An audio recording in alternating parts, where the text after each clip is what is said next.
Okay, in this brief recording I'm going to take you through passage analysis number 2, passage 2 from the Mrs Dalloway practice ones on the wiki. This is a tricky passage, so I'm just going to spend 5 minutes or so talking about how you might approach a passage like this and some of the ideas we see in it.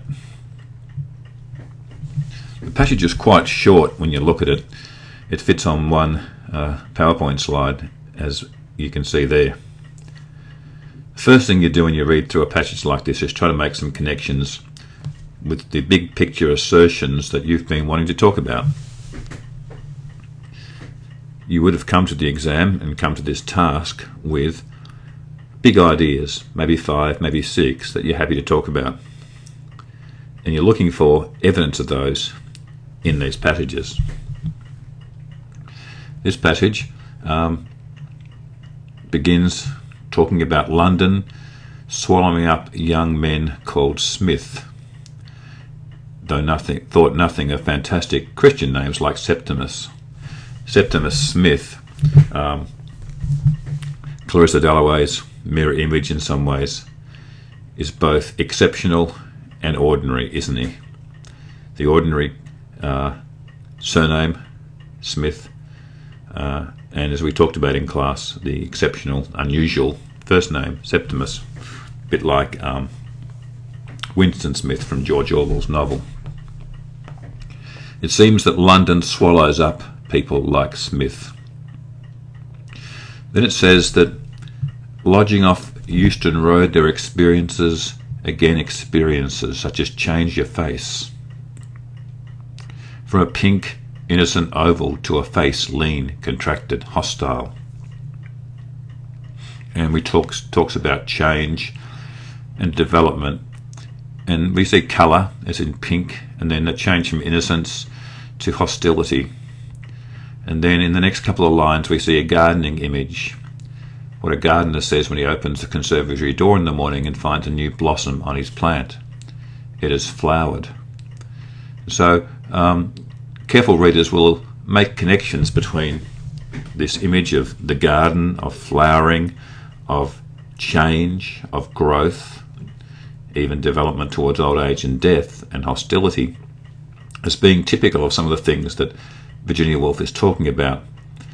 The flower image from the opening line, of course, but of course also the hyacinth imagery, the colour imagery around fertility and growth, which we see in Miss Isabel Pole here, who's lecturing upon Shakespeare. I guess thirdly, I should have probably mentioned, we see it in that green dress image later on. Thirdly, too, we have here references to civilization. Keats, Antony and Cleopatra, and down the bottom there, Shakespeare, Darwin, Bernard Shaw. The kind of high points, if you like, of not only civilization, but a kind of particularly British civilization. All those people, all those, the writers, George Bernard Shaw, Shakespeare, Darwin, who wrote, the evolution theory, are all British. And so we're seeing a kind of British civilization, but a civilization too which can devour. So what kind of images do we see? What kind of big ideas do you see in that? Well, I mentioned a couple.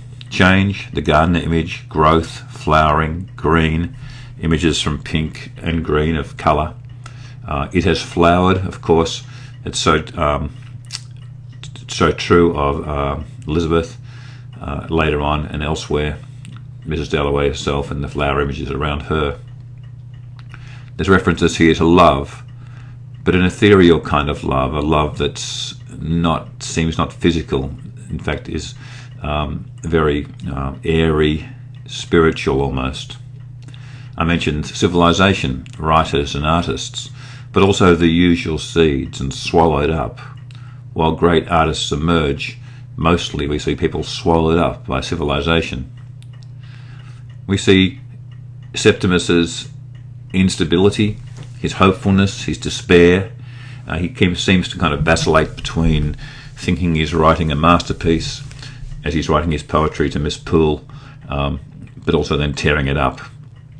And so we see the history of civilization, and this, of course, and war itself, which is kind of hanging over this history of civilization. So looking at the kind of two paragraphs in a little bit more detail, I'll just put in blue there some of the references, and I hope you can see them in the video. London has swallowed up many millions of young men. And we're thinking, I think, also supposed to think a little bit about war swallowing up young men. This is just post World War I, as you remember. Then there's that phrase of next bit, their experiences, again experiences. This is what Virginia Woolf seems to be suggesting. There's experiences and memories and moments that change us. And then the next bit I've underlined or highlighted there is, and finds a new blossom on his plant. It is flowered from vanity, ambition, idealism, passion, loneliness, courage, laziness. The usual seeds. The usual seeds. Kind of links up with has swallowed up many millions. This is the way it always goes. It seems to be suggesting, making him shy and stammering, falling in love with Miss Poole. And through this second paragraph, references to Keats, to Antony Cleopatra, to civilization, and again that moment of the love which burns only once in a lifetime, a bit like Clarissa and Sally Seton, you might argue, but this one is without heat, ethereal and insubstantial. In fact, Miss Poole ignores his love letters, simply correcting them in red ink. And significantly, he saw her one summer evening walking in a green dress in a square. It is flowered, the gardener might have said. We see this stages of life kind of motif, this developmental thing, this sense of the young woman coming into flower, which we see in other characters too, and connects up beautifully with other passages. This passage then comes to, you might have gone into Septimus's room and seen him at any time at night, tearing up his writing a masterpiece at 3 o'clock in the morning, and running out to pace the streets, and fast one day, devouring another. This kind of extreme movement back and forth between, for Septimus, as he kind of is part of society, but as society is kind of destroying him too. So I think if you look at those kind of things, while this might look a difficult passage in the first instance, there's certainly quite a few ideas which you should be able to connect up with other passages and other moments as you go through it. So I hope that gives you a bit of a sense of how you might approach a passage like passage 2 from practice number 2.